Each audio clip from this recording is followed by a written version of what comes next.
This is Judy Sarden, and I am here with Kristen Eckenwiler of The Struggling Reader, and she's going to talk to us today about how we identify if our kids are truly struggling and some things that we can do about helping our struggling readers. So, Kristen, why don't we get started? Why don't you just tell us about yourself? Hi, Judy. Yes, my name is Kristen Eckenwiler, and I am a reading specialist. And my husband is also a reading specialist. And what kind of makes us unique is that about 14 years ago, we decided that we were going to homeschool. And so I actually came out of the profession to come home and teach my own children. But we found out that there was a real need for reading specialists in the homeschool circles. And so he and I actually wrote a curriculum, and we even went on to try to empower parents by giving them the tools to test their own children and then teach them using best teaching practices, especially for struggling readers, no matter why they struggle. But the same techniques work for kids who don't struggle. It's just best teaching practices, which most of the curriculum used since we started putting kids in classrooms is not written with the best teaching practices. It's actually written to be able to meet the 50th percentile within a group of children that are going to be vastly different on the continuums. And so then it just became just a passion. And I call it my ministry because I've been speaking at homeschool conferences on reading challenges, on developmental expectations, on anything from dyslexia to how kids with autism read, all over the place. I speak on a bunch of different topics, and out of that actually came some other topics just of encouragement, because I just don't think there's a child out there that really can't learn to read. Of course, there are some severe limited children, and I get that, but I'm a believer, and I'm a believer that that we can encourage moms and give them the tools. I often loosely quote Maya Angelou that when we know better, we do better. Now, that's a very loose quote, but I know that there are lots of moms and dads out there that are just banging their heads against the wall trying to figure out why what they're doing is not working, especially when it did for their best friend's kids or when it did for their older children. And so that's who I am. And I've been doing this now for this next year. I just signed a contract to speak at several homeschool conferences. This will be my 14th year. And so that's who I am. And I've been testing and working with parents ever since. So I do homeschool. And so that makes me very different from other specialists, because a lot of my colleagues that do what I do would like to tell you that you are not qualified to teach your children or to figure out where their holes are or how to meet their needs. And that's never going to be me. I believe in homeschooling. I believe in the heart of a homeschool parent. I just believe, like Maya Angelou said, that when we know better, we do better. So I'm just trying to put those tools in the hands of parents. I like what you said about best teaching practices that can apply whether your children are struggling or whether they're not. So can you just tell us a little bit more about kind of what you see is, I guess, the methods that are being used in the schools that are aimed at the 50 percentile versus a best teaching practice? Can you kind of go into that a little bit more? Sure. And there's great studies out there, from your Montessori schools, Charlotte Mason, kind of discovery learning. And so what happened was when we started putting kids of the same age in a classroom together, we started to decide, we're going to teach this at this grade and this at this grade. And we can't, in order to teach that many children, we can't teach them in every learning methodology or every learning style, if you will. And so we just kind of went to a worksheet type approach to teaching almost everything from whether it's a workbook or just read the book and answer the questions, or they pass out worksheets, anything like that, they're all given the same amount of time. And the expectation is the same of everyone. And so that's just, you have some very bright and gifted kids that get very bored and limited by that way of teaching out of the gate. And then you have some kids that just do not learn that way. And another one of my favorite quotes is by Albert Einstein, that if we, another loose quote I'll say is that if we treat everyone like a fish and have the same expectation, then he'll spend his whole life thinking he's dumb if the expectation is that he climbs a tree.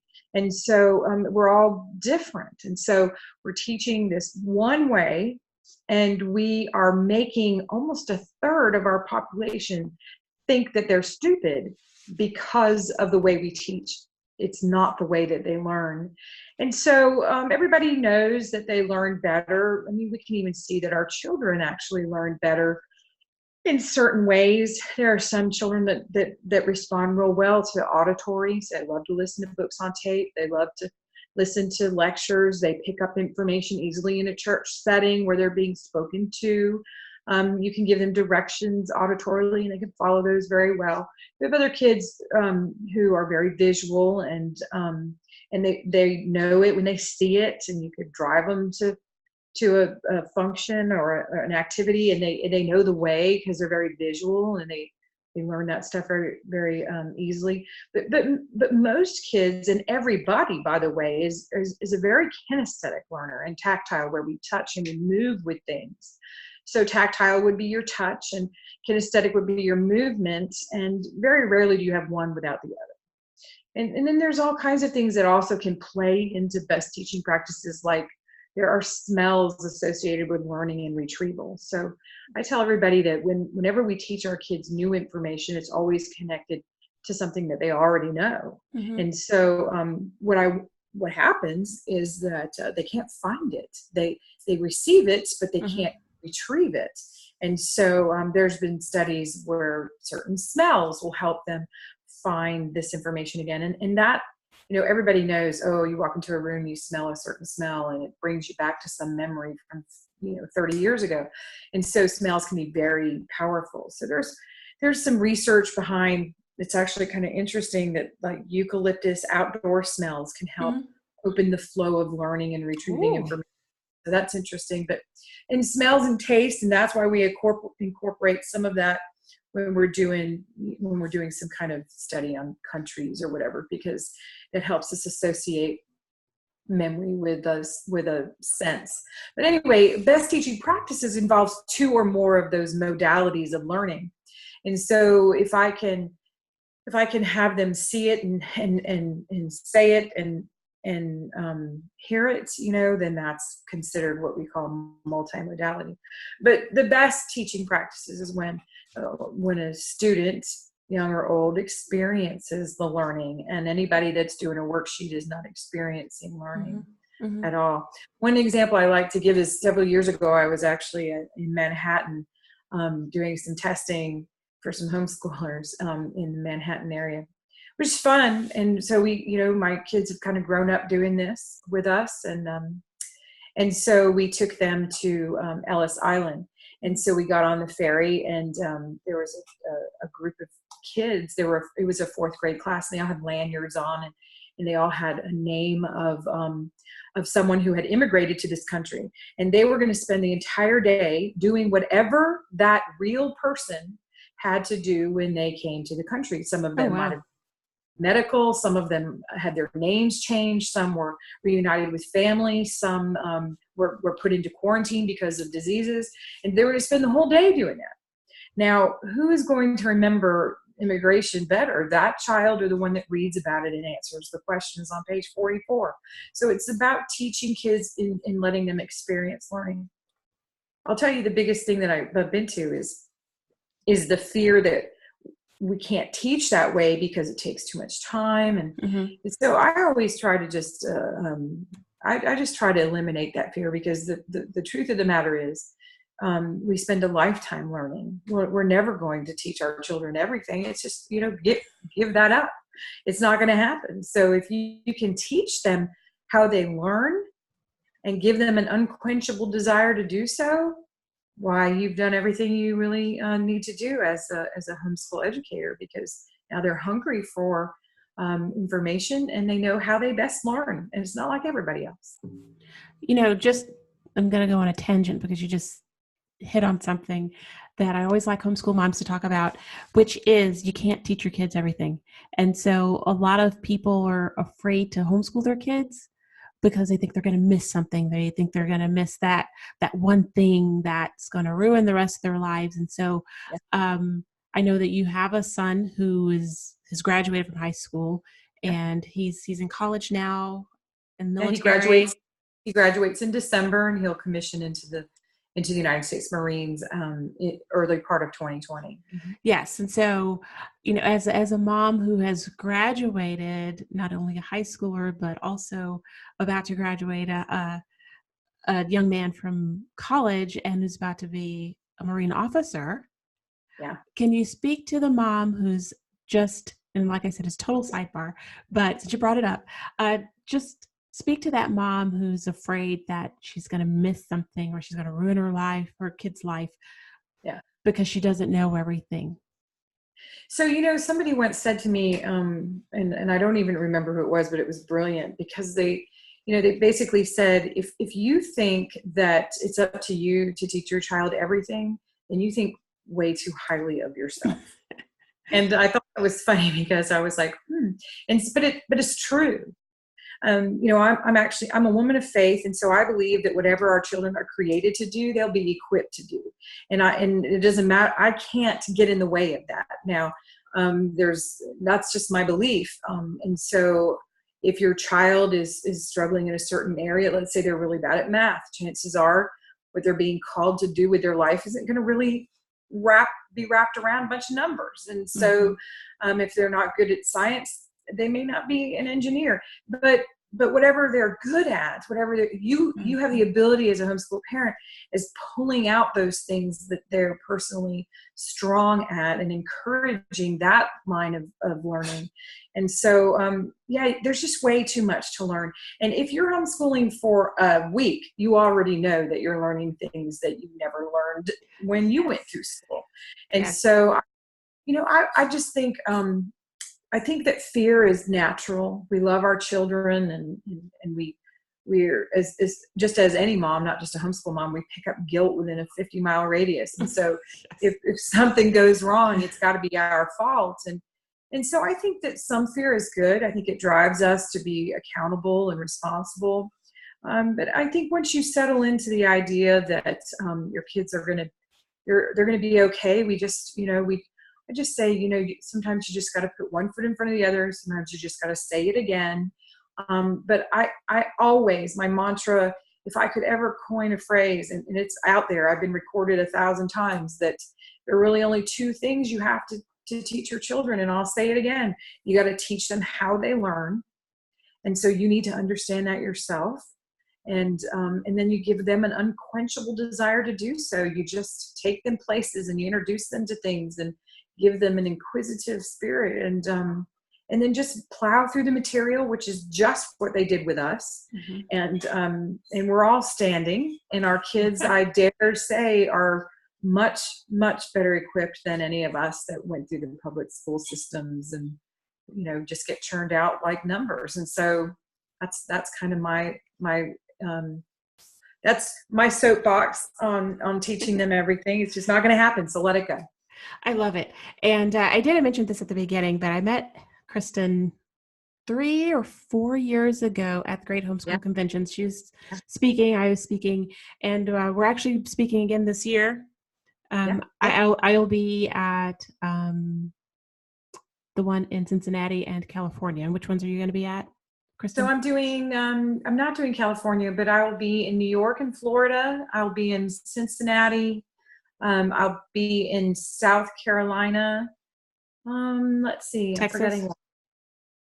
I'm not going to Texas, and I'm not going to Missouri. I'll be in Missouri. Thank you. So Okay. I'll be in Missouri. So the only two I'm not doing are California and Texas this year. Okay, awesome. So you can find both of us this year at the Great Homeschool Conventions at those particular ones. So, Kristen, let's talk about what's developmentally appropriate. So, when I was growing up, kindergarten was for gaining social skills. It was for learning your alphabet. It was for, learning to count to 10. But it really was about learning to socialize. Now, your kid is considered, particularly, I live in an affluent suburb of Atlanta, and people have nannies, they have expensive daycares and preschools, and my kids went to Montessori, and so by the time they start kindergarten, they are considered behind if they're not already reading at this point. So tell me, and so goodness knows what will happen if they're not reading chapter books by first grade. That was not my experience with my kids. And, every year I saw you, I was, in tears about, my own son who was not doing what would have been expected of him if he had been in the public school. Yeah. So I was telling you before, now he's 12, he's reading just fine. He loves to read, but I was able to allow him to take his time. Tell me your opinion as a reading expert on what's really a developmentally appropriate. What should we be looking at for a kindergarten first grader? We're one of the only countries that that has an expectation on cognitive abilities. We don't ask our children to walk and to talk at the same time, but yet we expect we should be reading by this time, and that is a very complicated, complex activity. And so there are countries that don't even start stuff with that kids until they're like 7. And then there are other countries that force some kind of academic track long before developmentally they're even able to articulate what it is they're able to do. I mean, they're not old enough or developed enough. And so it's different. It's different for all kids. And so I would say that the reason why statistically girls are often ready more than boys are is simply because boys are made more adventurous and they love the outdoors and they don't want to sit and be still. And I was part of a study several years ago in Florida on why little boys were lagging within the public school systems, and it's because all of our first readers were about ponies and best friends and butterflies. Yes. So once we started making them about weapons and boogers and bike riding, they wanted to read. And so some of it is interest and motivation that is the reason why they're behind in that. But developmentally, I think that when you sit down to read to your child, and reading to your child is the number one way to get them interested in reading. So if you can just read, it's remarkable, the research. If you can just read 10 minutes to your child a day, their vocabulary grows by thousands of words in a year. And so 10 minutes shouldn't be that much to ask for, a nightly bedtime story, or maybe at lunchtime and reading aloud to your kids. Anyway, being in a literacy rich environment is very important. But beyond that, when you sit down and a child sits down and they hold the book the right way and they start making up the story, developmentally they're ready to start reading. They really are. And so then we do things like we just introduce the alphabet. There are different thoughts on, do we do it A to Z, or do we do letters that are more frequent, like our vowels and some of our consonants that show up more often. I don't know that I've ever really seen a big difference in how you introduce the letters, but letting them touch them and move with them, just writing a letter E or a D is not going to get it. So letting them hold them and make them and experience again, touching, tactile, all of that. Just think about it. If you're like an E and they remember maybe with Play-Doh making an E, or with rice gluing it on a piece of paper, those are all pathways to retrieval about those letters. So teaching them when they're showing an interest, teaching them in best teaching practices. And I am a believer in Dolch and Fry and their research on common words, and those are known as sight words. And I believe that is essential. But again, if you're flashing 3 or 4 words at your child and they can't get them, put them away. Don't make it a fight, because if they can't get them, they're not ready to. They will get them. They will get them. And so I think anywhere between 4, some kids earlier, they get hungry for the code of our language, if you will. Anywhere from 4 to 7, and you'll even have some people exceed that. If there are ways that you can kind of make it more interesting and you can teach them. And so, the thing that breaks my heart is when I have a mom who's got a child that's 11 or 12, and she's just bought every curriculum there is and just blames herself. Or now we got to go back and try to make up some time. If you hit 11 or 12 and they're not ready, I think something might be going on. And of course they might just not like it, but and there's ways to tell that as well. When you would talk to me about your son, I think I remember very vividly some of the things he was doing were actually signs of a capable reader. He just wasn't ready. And I had stuff to sell you, but I didn't, because I didn't think there was anything wrong. I mean, some things he was showing signs that he was capable. He was doing some things that even good readers do. But he wasn't interested. He wasn't tapped in yet. So now you've seen that happen. And so I would say most of the time when parents have a struggling reader, there's either something else going on. So they already know they're developmentally delayed, or they've had some kind of health issue, whether it be, believe it or not, tubes in your ears is considered a health issue, because it has affected how they've heard the language and understand the language.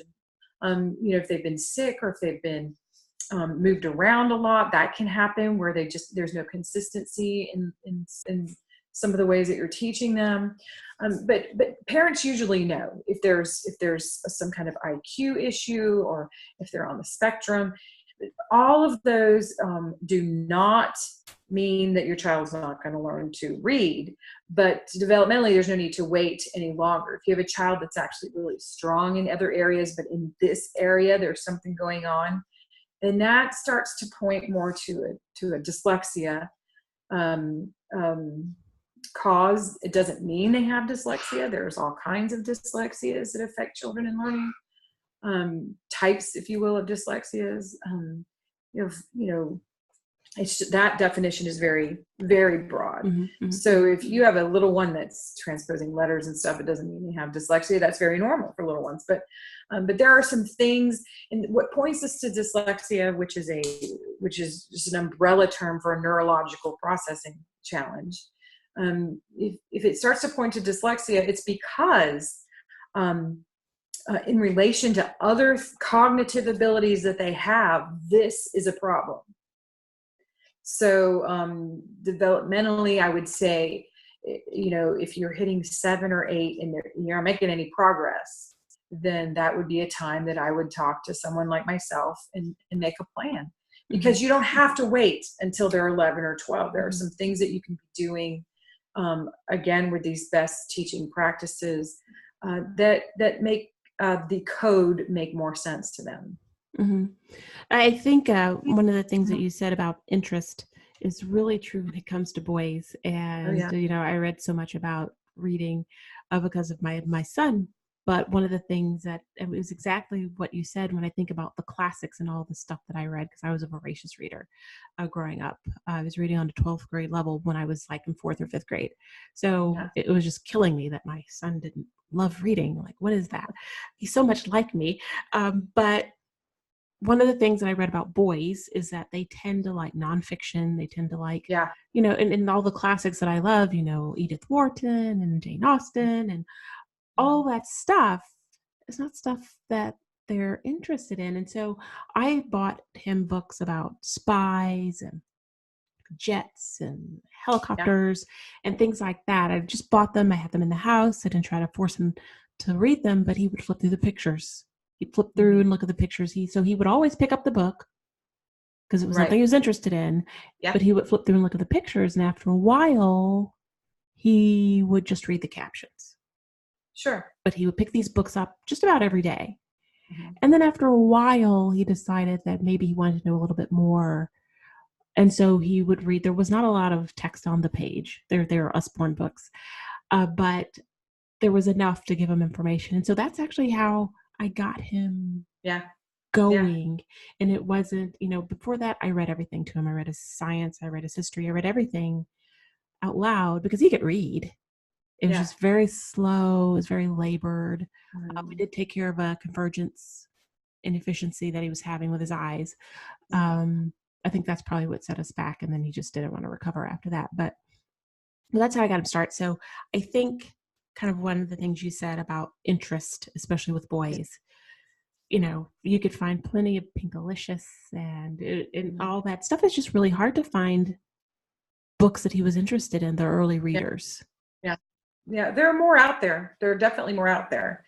The I can read books are disappointing to me because I think the vocabulary is much higher I agree than with they that. that they advertise, and so that can throw you off as parents. They have a Yeah. lot of knowledge, but I don't think it's accurate, and so I don't always recommend them. But there are more, and the way you did it was just perfect because what you want to do is give them a desire to want it, and that's what you did. He wanted to know more, and so it was up to him to learn that code, and so that is one of the most enticing, best ways to teach them, because then they want it. You're not beating your head against the wall, Yes, because I really was at one point, Yeah, and I right. just so let's talk about required reading. Kind of segue into required reading versus stuff that they want. So let's go back to the boy. Um, he's in middle school now, Yeah. and the books that he likes to read, like he's reading the Percy Jackson, the Hmm. Rick Riordan stuff. So he's in the second series now.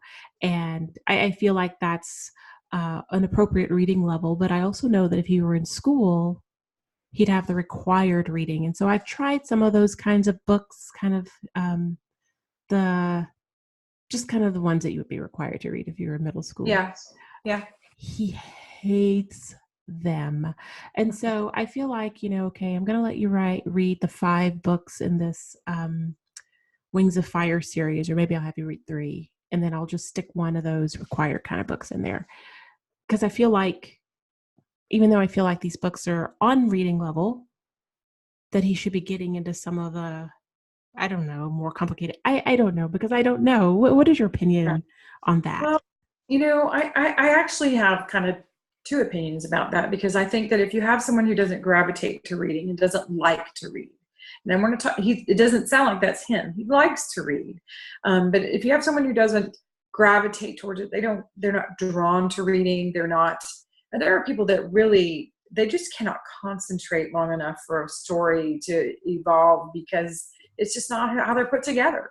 And so that audience, I'm pretty passionate about letting them read what interests them because Mm-hmm. then they can zero and then they can focus. But now here locally, and I'm right outside of Raleigh, North Carolina. I've been teaching a literature class for 13 years, and and I include genres of all types. I mean, from it doesn't matter. My personal favorite is historical fiction, Mm-hmm. but I make them like right now they're reading Anna Green Gables. Everyone is, Ah, even the boys, ooh. and so Ooh. you I loved Anne of Green Gables, but I can't imagine getting him on that one. so even I have some middle schoolers in my class. So I don't have it. It's not like I have a different expectation of my high schoolers than I do my middle schoolers, but they're all in there together. And so my middle schoolers are reading Anne of Green Gables, but they read other things too because even the girls in there, we've done a lot of nonfiction and again, I can't help it because historical fiction is my favorite. So they read a lot of those, but I have just seen it happen over and over and over again, that if you don't introduce them to these different genres, they miss out because they have an expectation of what it is going to be. And often they're surprised. I have boys in my class right now that are shocked at how much they're enjoying Anna Green Gables, because she's a fascinating character. And if you just don't, they know they don't have a choice. Their mom puts them in my class, then they're going to have to read these books. And we do a lot of what I call comprehension enhancement activities. And so we do those in class every week. And so they come in and we talk about round and flat characters, and we do readers theater, and we do a lot of dissecting of characters in their role in the story. And it's in that kind of stuff is what I talk about best teaching. So they're not just reading a book, they're talking about it to each other, and everybody has kind of a built-in competition. And so I play on that in my classes, because if your son was in my class, he would not show up not having read and understood, Right. because he wasn't going to let everybody else do that. And so that is one of the reasons why my class is so successful, because on your own, and that's a thing that we deal with in homeschooling, you don't have someone to talk about and to, have an opinion about. I have some kids that just, they don't like anything that I give them. And then, and that's okay. But I think, because especially as a child, I was never required to read. So there are several genres. And so I didn't even really know what some of them were until I got into high school and then into this profession. And then I just believe in literature, and I believe that it's educating and it's magical. And I just, I want to turn them on to things that they wouldn't gravitate towards, just so they have the experience. And so that's what I tell them. I tell them, you may not like this book, and that's okay. The next one you might like, but I want you to be able to experience the vastness of what a book can give you. And so that's kind of how I play on it. And I don't give him a choice. And so I think you've done well in letting him read what he wants to, but also maybe for every book he reads for you, he can read one, he can pick the next one. Yeah. Something like that. Yeah. So do you happen to offer that online, your class? I don't, but I have been asked to do that. And I think it would be fantastic. Mm-hmm. I don't, as I've said before, I'm also a homeschool mom. And so I've had to make some real conscious choices about, what I'm able to do and still stay true to what I feel like I should be doing for my son. And so, I'm close, because my youngest is a freshman in high school. And so, sometimes I think, wow, when I'm done homeschooling, then what am I going to do next? And I keep thinking, well, now I can do all the things that I haven't done in this field, because I'm very passionate about it. I love what I do. And so maybe then, but I'm not doing it right now. But I love the idea of it. Yeah. Okay, so let's see. All right, so let's talk about there's a little cartoon going around on Facebook. Several people have posted it, where you've got the kid who's in the library, and this would have been my son, who wasn't testing at a certain level, so the teacher didn't want to let him check the book out that he wanted to check out, the whole AR reading system thing. And the librarian, of course, gives him the book because he's interested in people actually reading and not fitting them into these boxes. I'm sure you're familiar with the AR reading system. Yeah. So I know for a fact that because of the way my son tested when he was reading, he would never have been allowed to read, the Wings of Fire stuff and a lot of the stuff that he actually did read. He never would have been allowed because of the way he tested when he was in school. So if you've got somebody who's pulled their kids out of school and they have been told, your kid is at this level and should, read these books.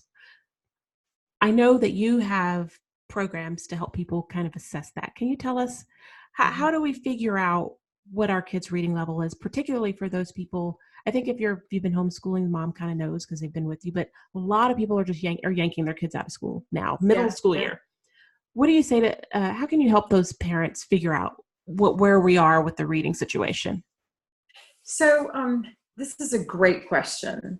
And I will just warn you that it is a very long answer, because people often associate reading levels with comprehension, as if comprehension was the end all be all of a successful reader. And it's not. And so any credible reading specialist knows that reading is much more complicated than comprehension. And so there was I talk on this all the time. There was a panel of reading specialists that was commissioned to find out what makes a good reader. And it's not just somebody who reads and understands. It's, there are 5 elements, and I can tell them all to you. One of them is phonemic awareness, and phoneme is a sound, and it's being aware of the sounds of the language. And then another is phonics, and we beat phonics to death. Even in homeschool, we do that. And then another one, of course, well, sight words falls under fluency. Sight words, fluency is your reading speed and your accuracy.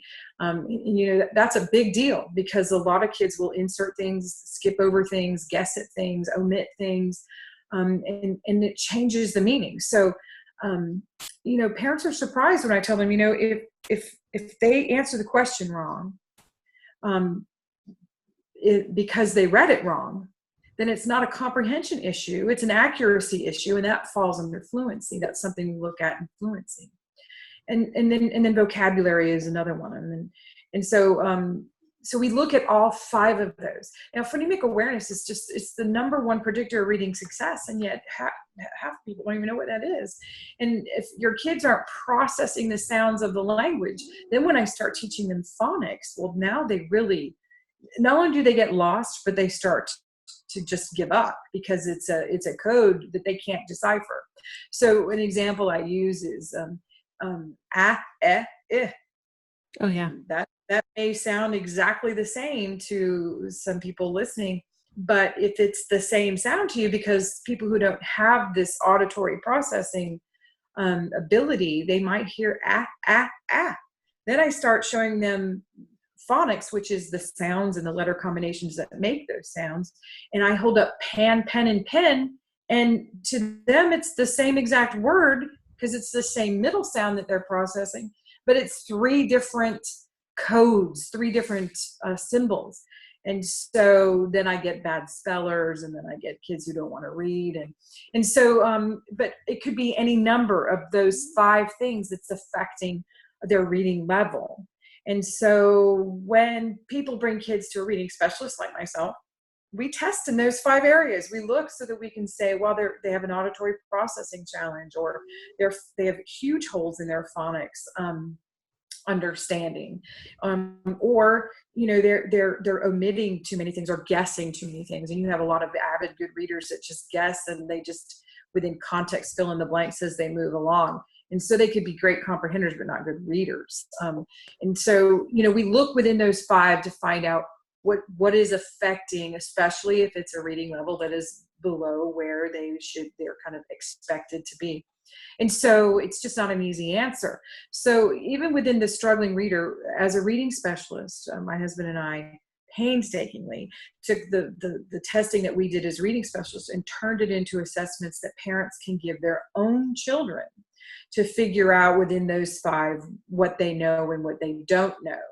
And so while I agree that any book the child wants to pick up, they should be allowed to pick up, I do think that putting in their hands a book that is too far above their grade level is often what makes them hate reading, because it's a code they don't get.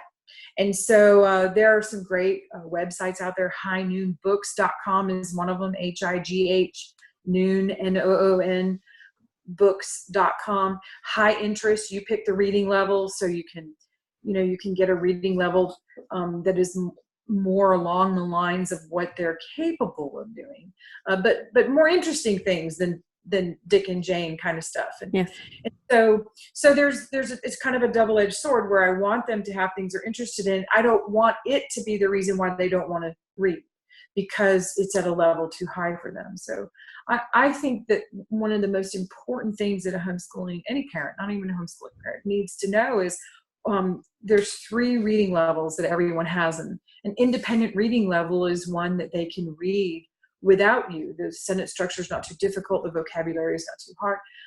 And then there's an instructional reading level, and that's a good place to be. So they're asking you questions. They're asking you about, what does this word mean? Or they're figuring out vocabulary within context. And they're seeing some words used in a spiral way, so they're seeing them again and again and again.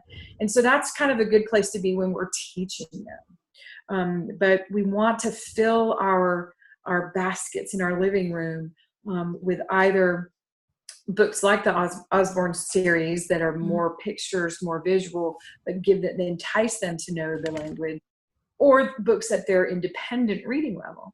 Mm-hmm. And the third reading level is a frustration reading level. And that's what I'm talking about. We need to stay away from that. You're explaining too much. They don't understand enough. Yes. So knowing those 3 levels is key. And so that's kind of my answer. So how do I figure it out? Well, when we do these end of grade assessments, whether it's something done in the school system like a CAT or an Iowa or something like that, or an individual achievement test like the Woodcock-Johnson or the Peabody individual achievement test, something like that, they're just grading pretty much on a scale on a nationwide scale. And so I don't know that we do those assessments locally. They just don't pinpoint where their exact weakness is. Now, the Woodcock-Johnson does have many sub-tests to it that you can test their phonemic awareness and their fluency and stuff like that. If you ask for it, it's not usually given in just a standard battery. But and so I think it's important to know those things. And so that's why we wrote what we wrote. So there's a whole testing element to the struggling reader. And so you assess your own children and find out what they know and don't know. So what you're actually teaching them each year isn't what is some kind of standard. It's like DNA teaching. I teach them what they don't know, and I fill in those holes for them. I like that. So one of the things that I mentioned in my book, Sergeant's Practical Guide, How to Start Homeschooling, is one of the things that I suggest to anybody who's pulling their kids out of school is that they independently assess them. And so this would be an awesome place to start, especially for the reading level, with some of your reading assessments, and they're on your website, and we'll make sure we've got your website. What is your website? And we'll make sure we put it in the notes. It's thestrugglingreader.com. And there are several elements to what we have, but what you're looking for in that is the testing bundle, the testing bundle. Okay. And so if you get the testing bundle, then that gives you the test in phonemic awareness. It gives you the test in phonics, in fluency, in sight words, and in comprehension. And the comprehension test actually gives you those 3 reading levels: their independent reading level, their instructional reading level, and their frustration reading level. And that's from pre-primer, not really reading at all, through an 8th grade reading level. And the reason why we do an 8th grade reading level is because everything in the public domain is written at an 8th grade reading level. And so I want to get them to that level. And then the only thing that then raises the level is vocabulary. And now they're reading, and vocabulary reading, it has one of the highest, it's one of the highest ways that we build vocabulary. So I get them to an 8th grade reading level, and then they're reading more, and their vocabulary builds.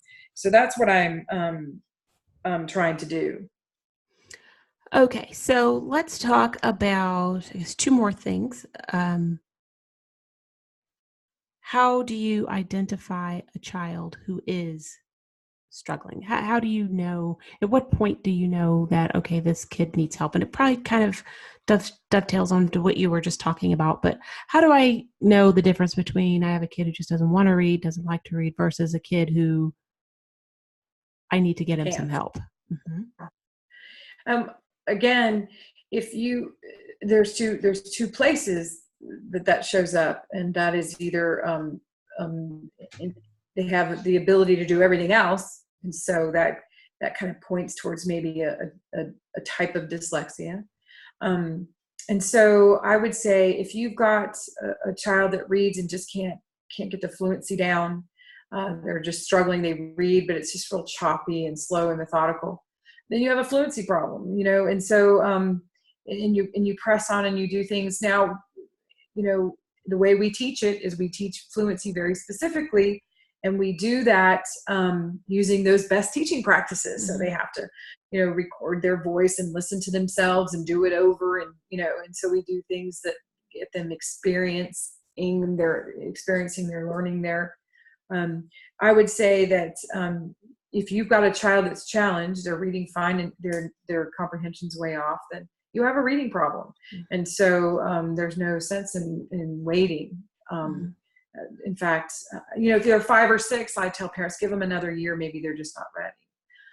And so, but if they're 9 or 10 and they're still lagging, or they're not understanding, you need to do something about that. I don't want you to fret about it. I don't want you to be scared about it. Some kids will, pull themselves out of it. But what I don't want is, I have a lot of parents that come to me with their kids are 15 or 16 trying to take the ACT, and they can't read fast, they can't read well. And so now we're trying to go backwards, and that's what I don't want to see. Okay. Yeah. Okay. So if you can just tell us just about the services that you offer. So we've got your testing bundle. And so, yes. So how, if we've got people who are listening who have kids who are struggling, how can you help them, Kristen? I need a cord for my computer here. Hold on. It's okay. So what we do is we have a complete reading curriculum that takes any child from not reading at all. So you can use it with kids that struggle, or use it with kids that don't struggle. And it goes through an 8th grade reading level. So it's one reading curriculum that you can use with all of your children. It's not a graded reading curriculum. And so what you do, like if you have a kindergartner, you just start doing phonemic awareness activities using a multisensory approach. So there's no worksheets or workbooks in anything that we have. And it's not like you got to run to Hobby Lobby to get anything that you need. It's not like that. It's things around the house that you can touch and use. And so and we say right on every activity that is being done, what type of learning is happening here, whether it's visual or auditory or kinesthetic. It's all. So what I want you to do is I want you to work in an area that they're weak in, so that we can strengthen it, but also work in other areas that will get it in a way that they can receive it and retrieve it again.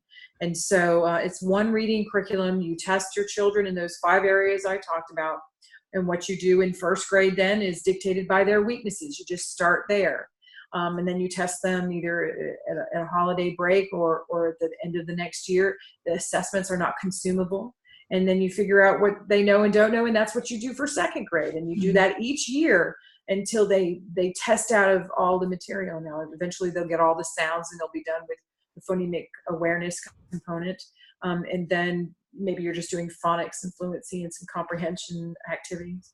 If you go through the whole comprehension activity book, you've covered all the ways that people learn. And so there are different activities that you can apply, whether you're doing science or history or nonfiction or fiction.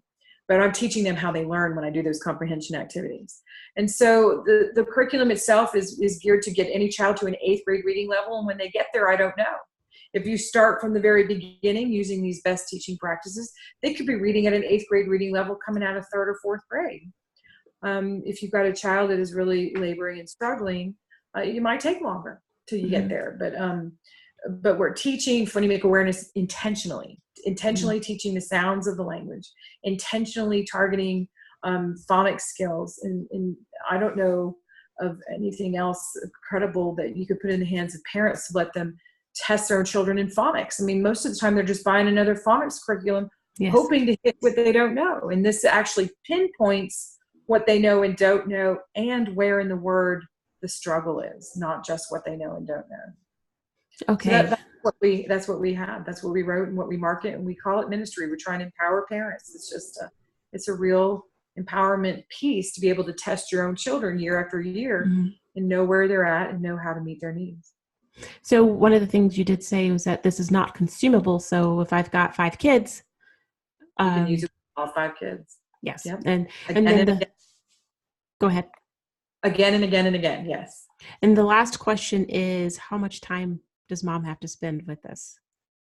It's very user friendly. So each activity takes about 10 minutes. It's all written there for you. You know exactly what you need. It's not a lot of time prep or anything. And so if you want to do reading for an hour, maybe you do phonics for 10 minutes and then we do something else. Or if I want to do it all at one time, I might do 6 different activities in the 5 different areas, maybe 2 in phonemic awareness, 1 in phonics, 1 in sight words, 1 in fluency, 1 in comprehension. Because there's so many reasons why kids struggle, we set it up in different ways. So whatever will work best for your child, but each activity takes about 10 minutes to teach. Okay. Yeah. Awesome. Kristen, thank you so much. Do you have any last things that I didn't cover that you'd like to say? Any encouragement for those parents who are dealing with the struggling reader? Because I know from experience it can be agonizing. Any last Yeah, words? what I just want to encourage parents, you know, they'll get it. And there's no research really that proves why the 45th time we say something, the light bulb goes off. And so just don't put any undue bar that you have to reach, or unnecessary bar that you have to reach. Just say it again, and know that you're going to have to say it again sometimes, and just do it, and just say it again.